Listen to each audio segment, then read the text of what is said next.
Good morning. Welcome to Morning Love, your daily dose of love, hope, and encouragement from here at beautiful Buckwheat Farms Magic Emporium and Ballroom. I'm the head wizard here, and I'm here every morning to bring words of love, hope, and encouragement to you and brighten your day. Let's see what's on the agenda for today. Well, bless your heart. If you've ever spent any time in the South, you have undoubtedly heard those words come from someone's mouth. It is a Southern phrase, it is a distinctly Southern phrase.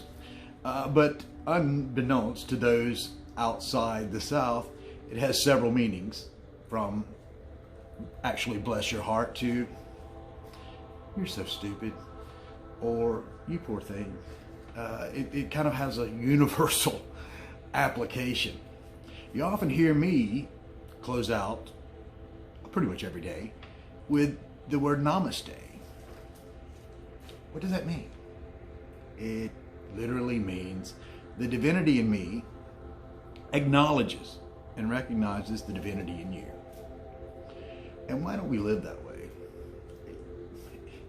Why don't we operate in that way? That's because we've been taught violence. We've been taught to compete with one another. We've been taught, again, you've seen some of my other content, we've been taught this false notion about survival of the fittest, when it's actually cooperation that brings about survival.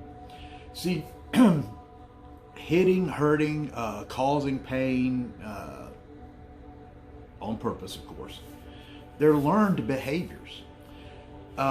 You put two babies together, and the last thing that they think on is hitting one another.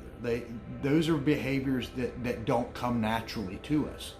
They're learned and they're enforced. Again, this was the weekend I got to ride with my brother, and we spent some time, and we were talking about this and talking about our own childhood and how the violence, or the will to inflict violence on others, was enforced, especially in athletics. We both played football. I went on and played a little college football. But anyway, that you would be called out and ridiculed for not being aggressive enough, or not hitting the other person hard enough, to where these ideas would come up that you wanted to hit someone so hard you hurt them. Now, how in the world could a human being produce on their own that mindset? They don't. It's trained. And we go on into the whole militaristic mindset, the us versus them, the team, my team, your team.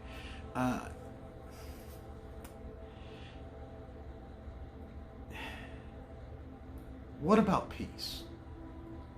Rather than looking on someone with this idea of what do they have that I don't have, and with this thoughts of, because the violence is not only in your actions, it's in your thoughts.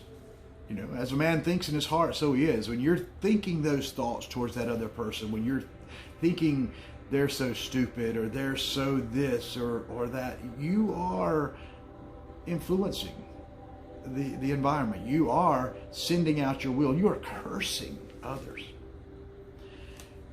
Life and death is in the power of the tongue.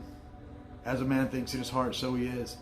Everything we do, and in fact, I was just watching a program on Gaia yesterday morning about how interconnected we are, and the quantum field, and the entanglement theory. If you look at physics, the entanglement theory shows that we are interconnected.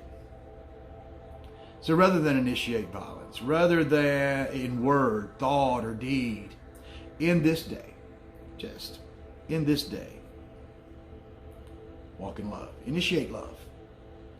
Seek the highest good in others. Seek to find the divine in others, because that's the true meaning of Namaste. The true meaning of Namaste is that the divine dwells in each of us. And that our opportunity is to seek out and draw out that divine in others. Because you will get what you expect. If you go into the situation initiating violence in thought against that person, which is pretty much what a prejudicial mindset would be, you go in initiating violence against that person and you're going to receive exactly what you expect. But go in with a heart of expectation, expecting the highest good from the other, expecting the highest good from yourself as well. It's possible for us to live at peace. Those that wish to control us are the ones who keep us at odds with one another. So today, choose peace, choose love, choose to actually namaste.